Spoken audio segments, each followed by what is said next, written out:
Hola, buenos días. Yo soy María del Pilar Prada López, de aquí del Centro Médico Prada de Sevilla, y voy a iniciar hoy una nueva serie de vídeos sobre una intervención nueva. Es decir, estuve hablando en vídeos anteriores del aumento de pecho, os estuve hablando de la cirugía de los párpados y también de la cirugía del abdomen o abdominoplastia. Bueno, pues ahora voy a empezar un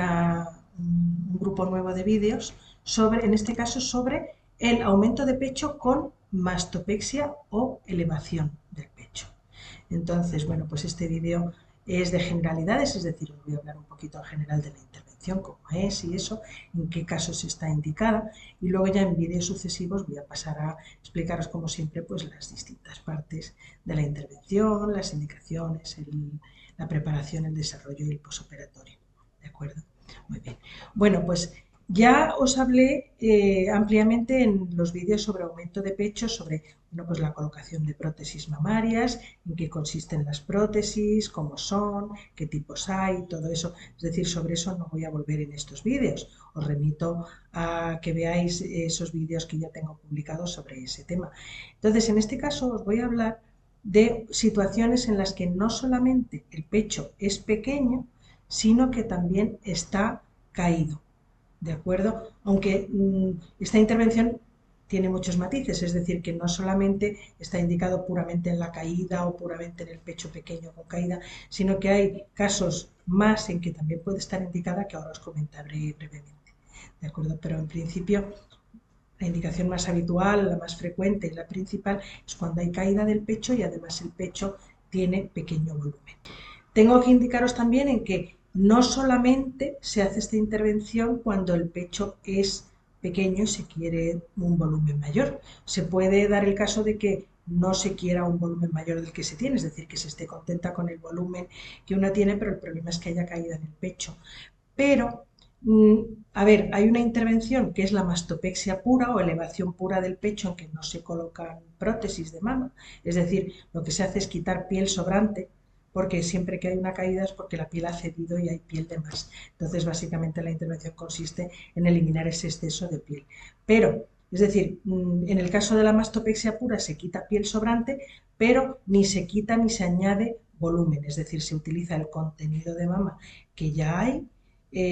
para recolocarlo en una posición más alta, darle una forma más redondeada y más estética, y entonces eso sería una mastopexia pura. Eso es una intervención en sí misma de las que ya más adelante también haré una serie de vídeos sobre ella. Lo que pasa es que a la hora de la verdad esa operación se hace en menos casos porque se tienen que dar una serie de circunstancias y es que el volumen del pecho sea adecuado, pero además que la mama sea más bien glandular para que tenga una consistencia relativamente firme y entonces al elevar el pecho y darle nueva forma en su sitio, la forma se mantenga a lo largo del tiempo. Pero ¿qué pasa en la mayoría de los casos? En que no solamente es un tema de que haya exceso de piel porque la piel haya cedido, se haya dado de sí, por eso el pecho se haya caído, sino que también suele estar bastante vacía la parte superior, es decir, que el volumen propio que hay en el pecho se ha ido hacia abajo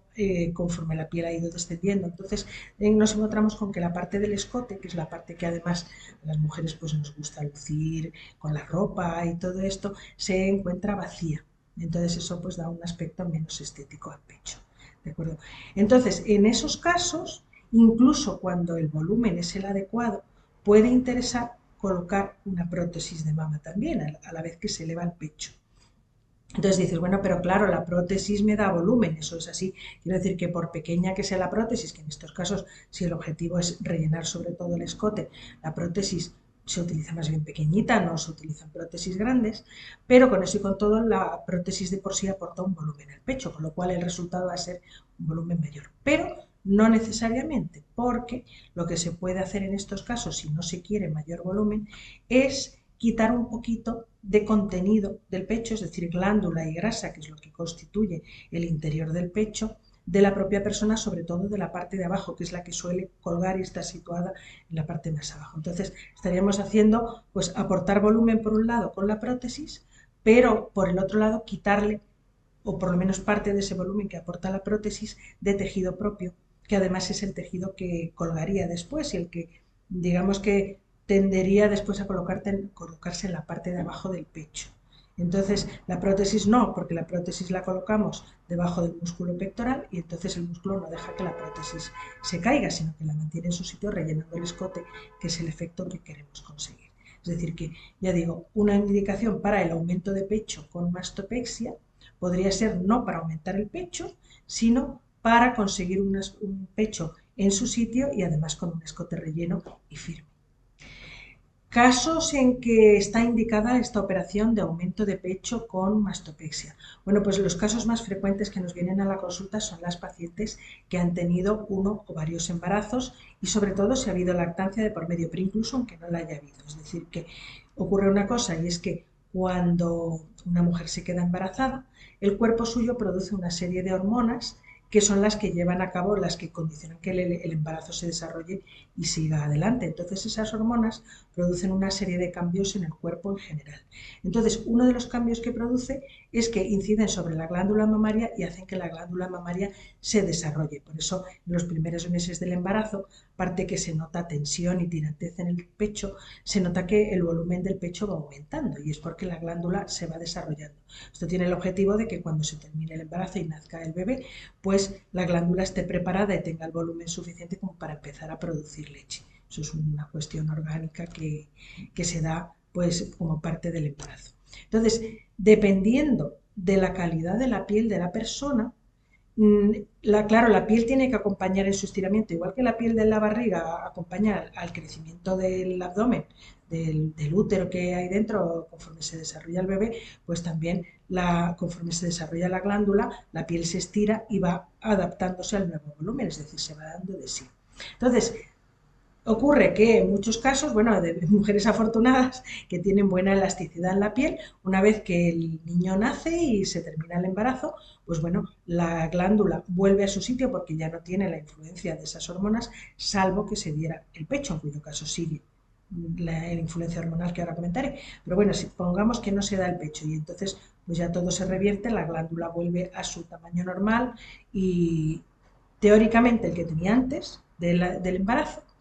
y la piel le acompaña y se retrae. Lo que pasa es eso, que ya digo, hay pacientes que son afortunadas en cuanto a la capacidad elástica de su piel, entonces esa piel retrae, vuelve a su sitio y el pecho, digamos, que se queda más o menos como antes del embarazo. Pero hay muchas pacientes que no tienen esa suerte. Esa piel es menos elástica y entonces sí se da de sí con el crecimiento de la glándula, pero ya una vez que se ha dado de sí, no tiene tanta capacidad de retraer, entonces pues ya se queda como cedida, ¿vale? E incluso en algunos casos se pueden dar estrías, que las estrías son fenómenos de rotura en la capa profunda de la piel, en la dermis, ante la tensión, ante el estiramiento, bueno, pues puede darse que la piel se fracture en pequeñas zonas, entonces bueno, pues después se quedan estrías que son esas, normalmente en el pecho suelen ser radiales, es decir, van, digamos, apuntando hacia la areola y hacia el pezón. Entonces, ¿qué pasa? Que luego cuando el pecho vuelve a su sitio, esas estrías además se notan mucho en el escote, porque el escote como se queda más vacío, porque todo el volumen suele alojarse por gravedad más bien abajo, pues bueno, se forman pequeños pliegues. Eso le pasa a muchas pacientes, que en el escote se le forman como pequeños pliegues verticales, pues que quedan inestéticos y se debe a la formación de estrías que en esa zona del escote. En los casos en que se da el pecho al bebé, es decir, que después del embarazo viene la lactancia, las hormonas siguen estando ahí, de hecho, aumenta ciertas hormonas de producción, o sea, de desarrollo de la glándula y de producción de la leche, pues bueno, están presentes, están produciéndose en el organismo durante todo el tiempo que dure la lactancia. Entonces, durante todo ese tiempo, la glándula permanece grande en volumen y además, una vez ya ha nacido el bebé, es decir, termina el embarazo y empieza la lactancia, pues bueno, sube la leche, es el fenómeno de subida de la leche que es bien conocido. Entonces, bueno, pues a los pocos días se empieza a producir primero una primera leche que se llama calostro y después ya la leche definitiva se mantiene mientras se dé el pecho al bebé. Es decir, que cuando se desteta al bebé, es decir, que ya se le deja de dar el pecho, poco a poco la glándula, al no ser vaciada de forma periódica todos los días, pues se va dejando de producir leche, van bajando los niveles de las hormonas que mantienen la producción de la leche y que mantienen la glándula con gran volumen y con capacidad de producir esa leche, entonces la glándula se va retrayendo. Teóricamente, la retracción debería ocurrir de forma que la glándula luego recupere el volumen que tenía al principio, es decir, antes del embarazo. Lo que pasa es que no siempre es así.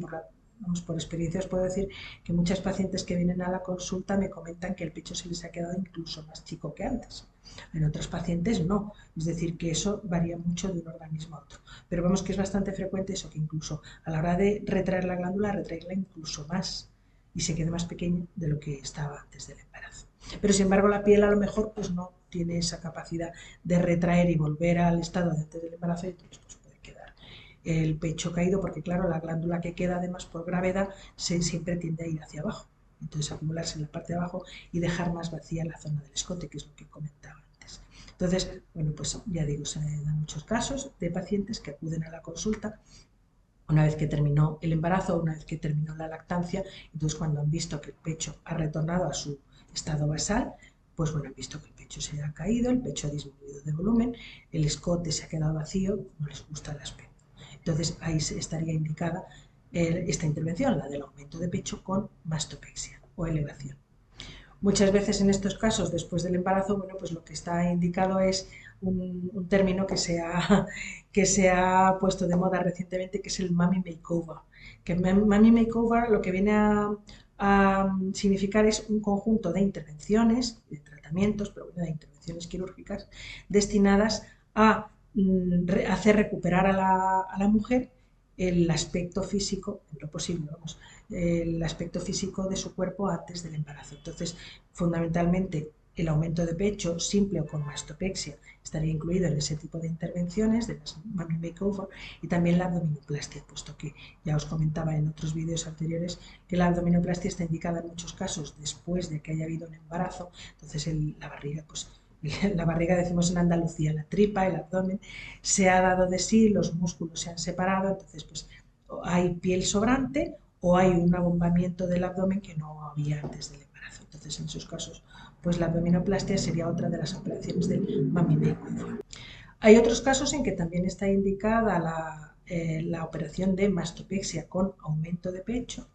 que serían, por ejemplo, después de haber perdido mucho peso. Es decir, que si se ha tenido una pérdida de peso importante y además da la casualidad de que la piel tampoco tiene capacidad elástica, bueno, pues me refiero a capacidad de encogerse después de la pérdida de peso, se da muchas veces el caso de que el pecho se queda vacío. Claro, disminuye el volumen del pecho porque el pecho está compuesto en parte por glándula, pero en parte por grasa. La parte que es glándula tiene variaciones de volumen y eso, con lo que comentaba antes, es decir, con las hormonas, las variaciones hormonales, como por ejemplo el embarazo y la lactancia, pero la parte que es grasa, que conforma una parte del volumen del pecho, eso no está relacionado con eso, sino está relacionado más bien con el que se engorde o se adelgace. Entonces hay personas que cuando, por ejemplo, ponen peso, pues el pecho también les aumenta, pero luego cuando pierden ese peso, pues el pecho les disminuye y esas pensas de la parte del pecho, del volumen del pecho, que es grasa. ¿Vale? Entonces, claro, muchas veces ocurre que cuando hay una gran pérdida, pues nos encontramos con un pecho que si durante el proceso de poner peso, claro, la piel ha ido acompañando ese aumento de volumen del pecho y se ha estirado, después puede que no sea capaz de retraerse y volver a su estado inicial y entonces, bueno, pues lo mismo que comentaba en caso de después del embarazo, el pecho está caído, el pezón está bajo, mira hacia abajo y el escote también suele quedar vacío porque ya digo, el volumen que queda siempre por gravedad suele desplazarse hacia abajo. ¿Vale? Entonces, en esos casos, pues, si se quiere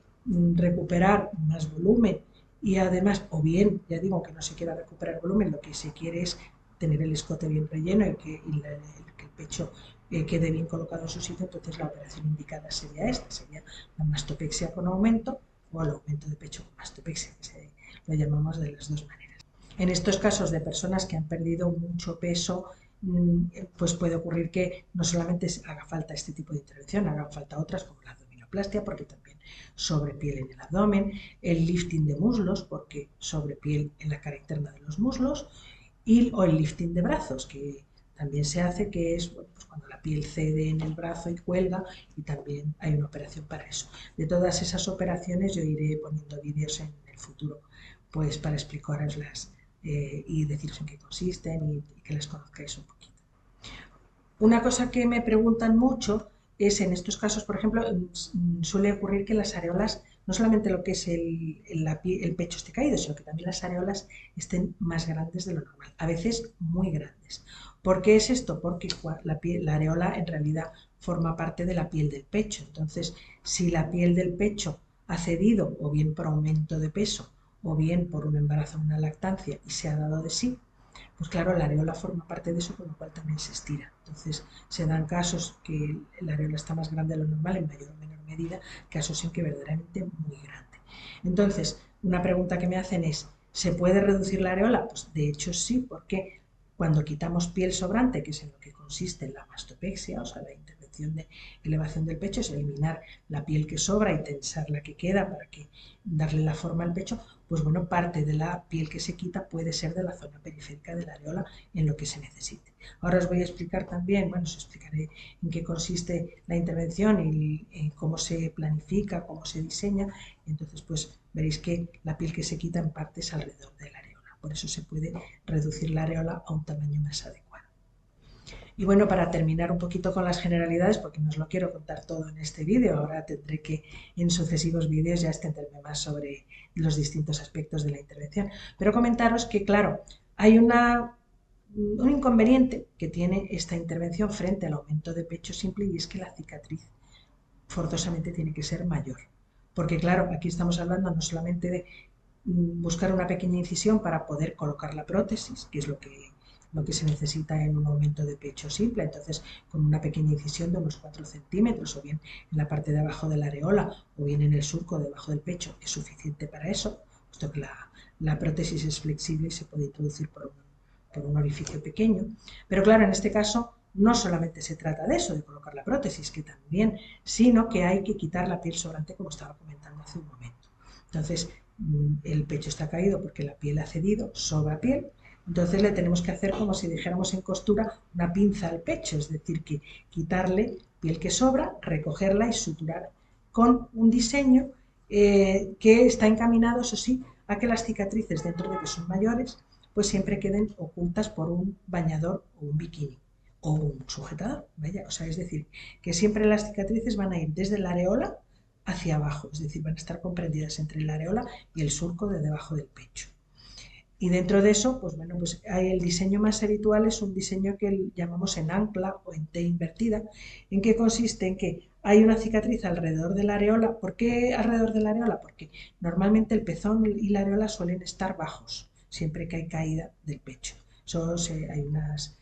medidas que se pueden tomar desde aquí, desde el hueso de la clavícula, calculamos la distancia que hay y donde tendríamos que dejar la areola para que esté colocada bien, centrada en el pecho en su sitio, ¿de acuerdo? Entonces, bueno, pues para eso lo que se hace es quitar piel alrededor de la areola, que por eso comentaba antes que se puede reducir la areola si hay necesidad, ¿vale? Luego suele ser necesaria una cicatriz vertical, es decir, desde la areola hasta abajo del surco de debajo del pecho, y eso es para poder hacerle como un pellizco así, como si cogiéramos así y es que claro, es difícil hacer la maniobra, pero bueno, como si cogiéramos un pellizco en el polo inferior del pecho, entonces lo recogiéramos en este sentido para que suba. Bueno, y luego suele ser necesario en la mayor parte de los casos una cicatriz también horizontal en el surco de debajo del pecho. ¿Por qué? Porque muchas veces cuando hacemos esa maniobra de hacer ese pellizco en vertical, la cicatriz que quedaría sería demasiado larga, entonces quedaría piel sobrante en el surco. Y eso lo tenemos que quitar en sentido horizontal. La cicatriz horizontal del surco es la más grande, normalmente, depende de cada caso, pero también es la que menos se ve luego porque queda pues escondida en el surco una vez que el pecho después en el postoperatorio ya coge su forma definitiva, y es variable en su longitud, es decir, que depende de cada caso, puede ser necesario alargarla más o menos. Normalmente la de la areola y la vertical suelen tener unas medidas siempre más o menos igual, siempre estándar en todos los casos, pero la horizontal es la que puede variar. Se pueden dar casos en que incluso no haga falta horizontal, sino que sea suficiente con la cicatriz de la areola y con una vertical, si no hay mucho sobrante en el polo inferior de la mama. Eso es lo que se llamaría una mastopexia vertical, o algunos lo llaman, igual que la cicatriz en T invertida, hay quien la llama del ancla, porque parece un ancla en su dibujo, pues la de la mastopexia vertical, como es alrededor de la areola y solamente una vertical después, pues hay quien la llama del chupachú, porque tiene forma de chupachú. ¿De acuerdo? Entonces, bueno, pues esas en principio serían las posibles cicatrices que se llevarían después. Eso hay que asumir que va a haber unas cicatrices en el pecho. También es verdad que nosotros siempre en cirugía plástica tratamos de suturar de una forma especial, es decir, con las suturas intradérmicas que van por dentro de la piel para no dejar puntos sueltos por fuera que luego puedan dejar estas marcas como en raspa de pescado que dejaban las suturas tradicionales de puntos anudados y dados por fuera. Entonces, nosotros hacemos este tipo de sutura intradérmica, es decir, son varias capas de puntos en el interior que son hilos reabsorbibles, es decir, que el organismo los deshace después, con lo cual no se ven ni hay que quitarlos. Y después, pues, después de las varias capas de puntos interiores va un hilo todo corrido que va cogiendo los bordes, o sea, por dentro va cogiendo los bordes de la piel para mantenerlos juntos, sellarlos y que no, vamos, que queden bien juntitos, la línea quede fina, pero no se vean por fuera marcas de puntos, ¿vale? Esa es la forma de suturar en cirugía plástica, es decir, así como en otras especialidades quirúrgicas, muchas veces, una vez que ya se ha terminado la intervención principal, el suturar y cerrar es algo que se hace rápido, porque, bueno, no es, para ellos no es lo importante, aunque luego, bueno, así, claro, no siempre quedan estéticas las cicatrices, pero otras veces sí. Es decir, que hay cirujanos de otras especialidades que son muy cuidadosos a la hora de suturar y dejar muy buenas cicatrices, pero bueno, para ellos no es una prioridad. Sin embargo, en cirugía estética, la cicatriz, la calidad de la cicatriz es una prioridad, con lo cual siempre nos esperamos mucho en suturar con cuidado y con técnicas especiales que hacemos, con lo cual muchas veces incluso la parte de la sutura en tiempo se lleva casi la mitad de la intervención, a veces más, dependiendo del tipo de intervención. O sea, hay intervenciones como esta de la mastopexia, la reducción de mamas, de la que ya os hablaré en un futuro, la abdominoplastia, de la que ya os comenté, son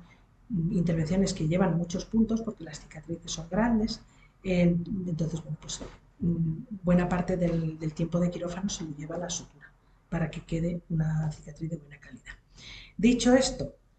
también depende de la forma de cicatrizar de cada organismo. Es decir, que por muy bien que suture el cirujano, entran factores en juego a la hora de la calidad final de la cicatriz que depende, bueno, pues también del cuidado que se tenga en el posoperatorio, que se haga un reposo de no estirar ni forzar las cicatrices, pero mucho depende también del propio organismo, es decir, cada organismo tiene una forma de cicatrizar diferente y entonces hay personas que por muy bien que suturemos y tal, luego las cicatrices se le pueden abultar, pueden tardar en madurar, porque el proceso normal de una cicatriz es que durante un tiempo esté con signos inflamatorios, que eso se ve porque está de color rosa, con lo cual se nota más respecto a lo blanco del resto de la piel, pero luego con el tiempo, bueno, pues la cicatriz con el paso de los meses poco a poco va perdiendo ese color rosa a medida que esos fenómenos inflamatorios que el organismo los desarrolla para la cicatrización, es decir, para pegar los tejidos unos con otros después de la intervención, pero claro, o sea que son necesarios esos pasos.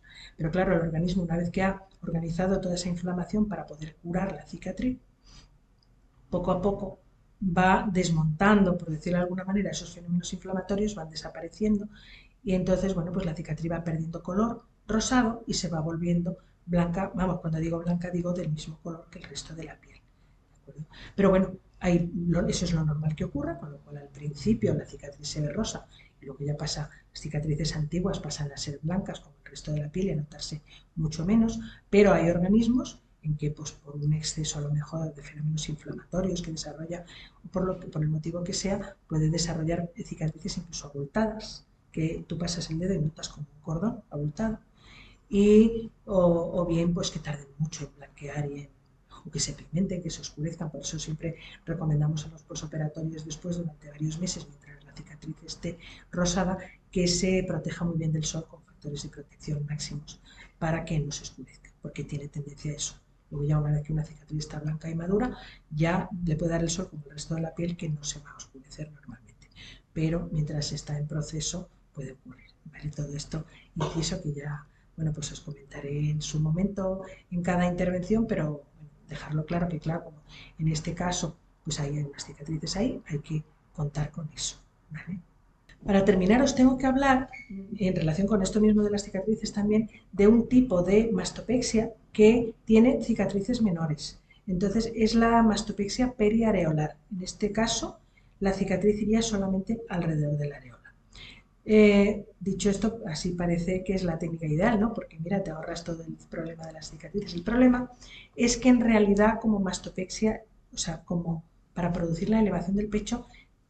tiene resultados limitados. De hecho, en mi experiencia, la mastopexia periareolar como tal eleva muy poco el pecho. Está indicada sobre todo en los casos en que hay una areola grande, que puede darse sin mucha caída por lo demás del pecho, sino que simplemente la areola es grande, entonces, bueno, pues sirve para reducir la areola. ¿De acuerdo? Y también, bueno, pues a lo mejor en casos de muy pequeñitas caídas algo puede mejorar la caída, pero ya digo, no es ideal para eso. Es decir, cuando hay una caída real del pecho, lo suyo es hacer otro tipo de mastopexia, aunque lleve cicatriz mayor, pero si no, el resultado no va a ser satisfactorio. Entonces, unos casos en que muchas veces sí que se puede hacer una mastopexia periareolar con buenos resultados es el caso de las mamas tuberosas. Sobre las mamas tuberosas os haré en el futuro una serie de vídeos porque son casos muy particulares. Son mamas con una forma anómala y eso se suele evidenciar desde que la paciente desarrolla en la pubertad y empiezan a crecer las mamas. Son mamas que en vez de crecer de forma alrededor, digamos, del areola, ir creciendo y entonces formar una base de la mama amplia, la glándula crece de forma muy estrecha, concentrada detrás de la areola y entonces como que la base de la mama es muy estrecha, pero luego la areola como que empuja mucho hacia adelante. Entonces hay muy distintos casos de mamas tuberosas, pero casi todas se caracterizan porque el surco de debajo del pecho está muy alto, es decir, está muy cerca del borde de abajo de la areola. La areola muchas veces suele ser grande y sobre todo para el volumen de pecho que hay, que suele ser un volumen pequeño, y además la areola está como abultada, es decir, no está plana sobre el pecho, sino que forma como un abultamiento. Y a veces incluso puede haber una especie como de caída, como si la mama fuera, también se llaman mamas tuberosas o mamas tubulares, porque parece como si fuera un tubo, como si fuera una trompita de elefante cortita, algo así. Es decir, que es difícil describirlo así con palabras, pero son casos de anomalías en la forma de la mama muy específicos. Entonces, en esos casos, como por ejemplo, una de las características es que la areola suele ser grande y a veces suele estar abultada, la mastopexia periareolar en estos casos puede ir muy bien porque reduce el tamaño de la areola, pero además la aplana. Entonces, pues bueno, eso ya es evaluar cada caso individual, hay que verlo en consulta, ver si se puede hacer con un aumento de pecho como una mastopexia solo periareolar y con eso se puede corregir la forma de la mama y además darle el volumen que necesita, o si es necesario hacer una mastopexia ya con cicatrices mayores o bien vertical o bien incluso invertida. Eso ya cada caso requerirá lo suyo y hay que evaluarlo en consulta. Bueno, entonces en este vídeo sobre generalidades del aumento de pecho con mastopexia ya no me quiero extender mucho más. Ya en vídeos sucesivos os explicaré más cosas. Si creéis que podéis estar interesadas en este tipo de intervención o que no, pues queréis saber más sobre el tema, saber si en vuestro caso está indicada o qué modalidad de mastopexia estaría indicada, o si tenéis claro que os queréis hacer la intervención y entonces, bueno, pues queréis consultar conmigo sobre el tema de hacérosla, pues bueno, no tenéis más que llamar a los teléfonos de aquí de la consulta, que son el 954 53 37 53 o bien el móvil de mi secretaria Gema, que es el 608 008 529. En cualquiera de los dos teléfonos, Gema, mi secretaria, os va a coger la llamada, os va a atender, os va a solucionar dudas así que le podáis a ella preguntar y os va a dar una cita si queréis aquí conmigo en consulta. Y entonces, bueno, pues aquí nos veríamos y ya puedo evaluar vuestro caso, daros mi opinión sobre qué intervención estaría indicada y, bueno, y ponerlo en marcha si así lo deseáis. ¿De acuerdo? Bueno, pues me despido de vosotros hasta el próximo vídeo en que ya empezaré a hablar en este caso el próximo vídeo será de las indicaciones del aumento de pecho con mastopexia. Hasta pronto.